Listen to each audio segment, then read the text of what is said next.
విడాకుల విషయంలో బాపట్ల కోర్టుకు తిరుగుతున్న క్రమంలో చీరాలకు చెందిన పల్లపు రేణుక 39 ఏళ్ళు వెంకటేశ్వర రెడ్డి అనే కోర్టు కానిస్టేబుల్ పరిచయం అయ్యారు. మొదటి భర్త విడాకుల అనంతరం వెంకటేశ్వర రెడ్డితో రేణుకు కొంతకాలం సహజీవనం చేసింది. అప్పటికే రేణుకు 2 పిల్లలు ఉన్నారు. రేణుకు పిల్లలు పుట్టరనే నెపంతో కానిస్టేబుల్ వెంకటేశ్వర రెడ్డి మరో మహిళను వివాహం చేసుకున్నాడు. దీంతో 4 ఏళ్లుగా ఇద్దరి మధ్య గొడవలు, కేసులు దాకా వెళ్ళింది.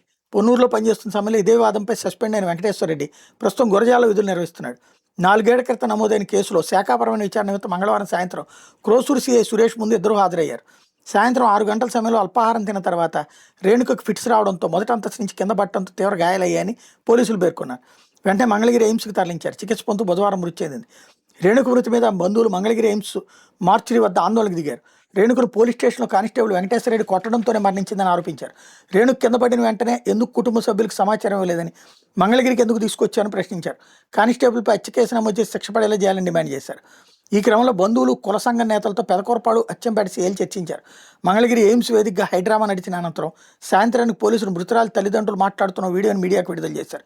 రేణుకు ఫిట్స్ ఉన్నాయి, మంగళవారం నుంచి ఏం తినకపోవడం వల్ల కళ్ళు తిరిగి కింద పడిపోయింది, మా బిడ్డ మృతిపై అనవసర రాద్ధాంతం చేయొద్దని మృతురాలి తండ్రి చంద్రబాబు వీడియోలో పేర్కొన్నారు.